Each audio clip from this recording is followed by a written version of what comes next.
Başkan, değerli arkadaşlar, ben de Milli Savunma Müsteşarlığı bütçesi üzerinde grubum adına düşüncelerimi sizlerle paylaşmak istiyorum. Hepinizi saygıyla selamlıyorum. Ama keşke milletvekili arkadaşlarımız bu önemli bütçe görüşmelerine hassasiyet göstermiş olsaydılar. Acaba ne konuşuyoruz, neyi tartışıyoruz?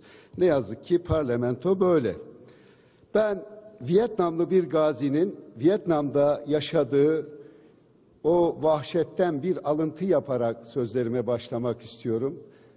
Diyor ki, üzerine 1000 kiloluk bir bombanın atıldığı bir köye girersiniz.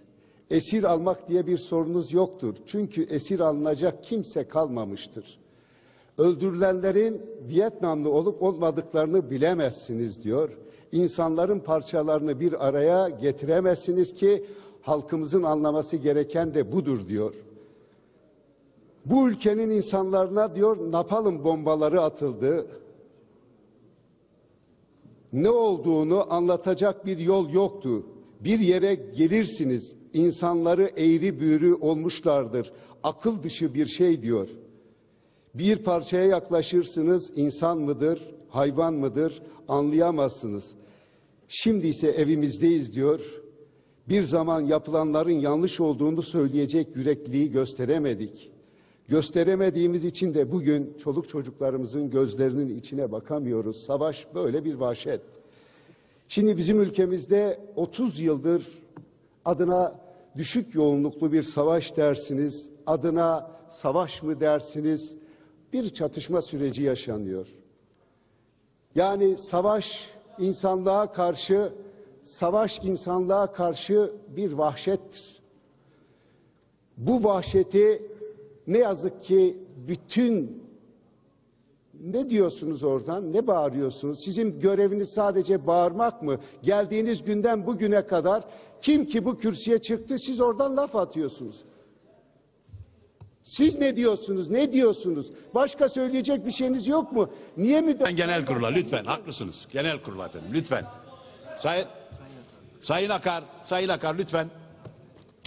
Vallahi bu parlamentoda kabak tadı veriyorsun, biliyor musun? Kabak tadı veriyorsun. Evet. Sayın Başkan, değerli arkadaşlar, ne hikmetse bu işte. Savaştan beslenenler, savaş gündeme geldiğinde, kavga gündeme geldiğinde bunları söylerler. Şimdi bu ülkede 30 yıla yakındır böyle bir çatışmalı ortamdan geçiyoruz.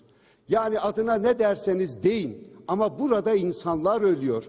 Biraz önce Vietnam'dan söylediğim o gazinin bugün bizim ülkemizde bakın 24 Ekim'de yani Ekim öncesi 24 askerimizi kaybettik.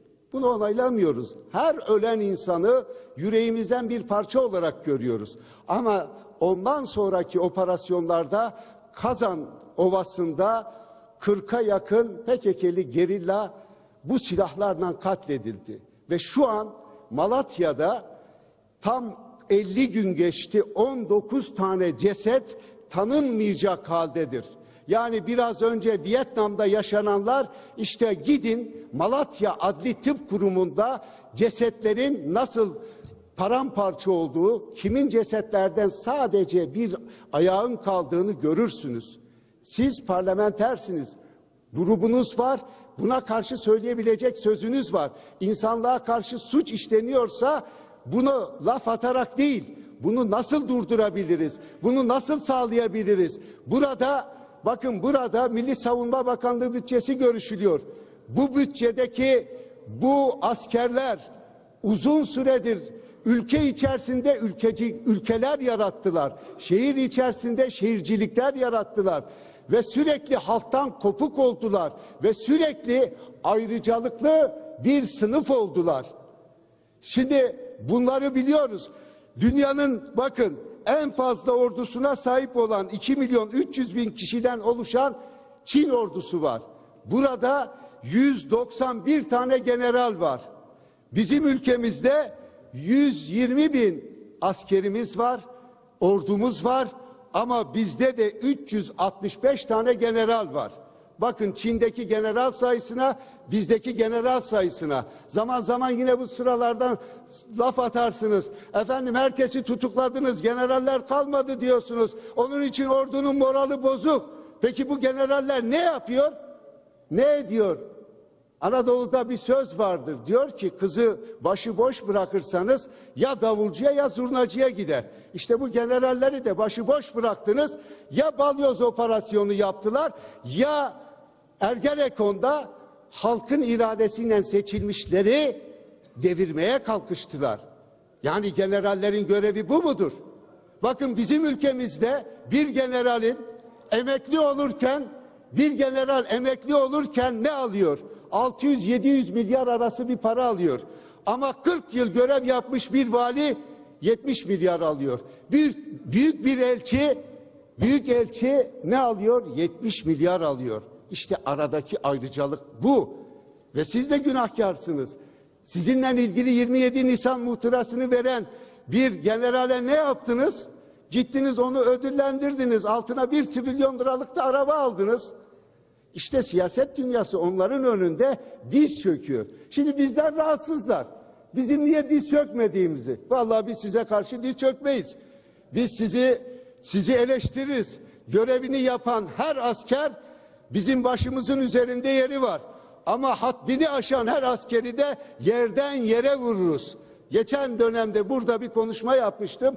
Bu sıralardan bize ters bakanlar olmuştu. Haddinizi bileceksiniz. Bize ters bakmayacaksınız. Siz halkın emrinde olacaksınız. Onun için biz diyoruz ki Genelkurmay Başkanlığı Milli Savunma Bakanlığı'na bağlanmalıdır. Derhal bağlanmalıdır. Ve geçen gün demokrasi adına önemli bir sözünüz olmuştu Sayın Bakanım. Sizi kutluyorum. Size sorular sormuşlardı. Genelkurmay'dan talimat aldınız mı? Siz Genelkurmay'da kim oluyor? Biz sivil iradeyiz demiştiniz. İşte biz böyle bir irade istiyoruz. Halkın, parlamentonun emrinde olan bir iradeyi istiyoruz. Onun için diyoruz ki böyle bir dünya yaratıldığı içindir ki bu kavganın bitmesini istemiyorlar. Saltanatlarının sonu ereceğini bildikleri için. Çünkü yoksul Anadolu çocukları bunlara Cumhuriyet kurulduğu günden bugüne kadar kölelik yapıyor. Eşlerine, çocuklarına hizmetçilik yapıyor. Ve dünyanın hiçbir yerinde böyle bir keyfi uygulama yoktur. Ve dünyanın hiçbir yerinde savaşa katılmamış bir orduyu bu kadar gökyüzüne çıkaran bir halk da yoktur. Yani ordu halkın hizmetinde olmalıdır. Ama orduyu eleştirmek, bu tabuya dokunmak birçok insanı ürkütüyor.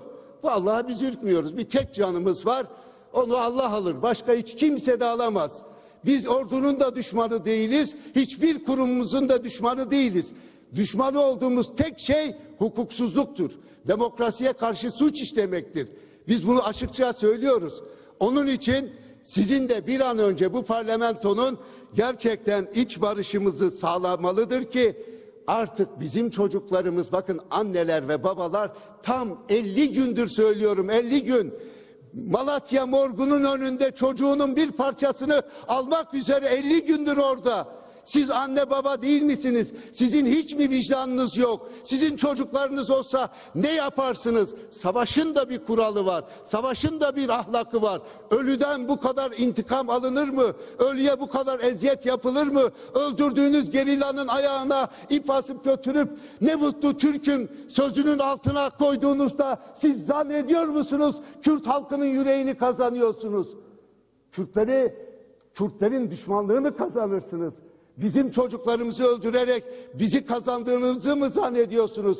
Bize zulüm ederken bizi kazanacağınızı mı zannediyorsunuz? 90 yıldır bize bu zulüm politikaları uygulandı. 90 yıldır atalarımıza aynı şey uygulandı. Bugün çocuklarımıza da uygulanıyor. Ve bu çocuklar keyiflerinden daha gitmediler. Sayın Başbakan'ın dediği gibi ret ve inkar politikaların sonucu gitmişse gereği de yapılmalıdır. Bu gereğini de parlamento yapmalıdır. Eğer ret ve inkar olmasaydı bu gençler gidip ölüme bedenini yatırmayacaktı. Ret ve inkar olduğu içindir ki bu insanlar dağlardadır. Onun için bu parlamentoya da bir görev düşüyor. Bu parlamento açıkça barışı sağlamalıdır. Voltaire'in dediği gibi hiçbir ordu zamanı gelmiş bir düşünceye karşı duramaz. Ve ben özellikle AKP'ye biz helalleşmek istiyoruz, siz bizimle hesaplaşmak istiyorsunuz. 90 yıldır hesaplaşıyoruz. Gelin helalleşmeyi hep birlikte yapalım. Gelin demokratik zemini açalım. Hep birlikte bu ülkeyi hepimizin yani Anadolu'yu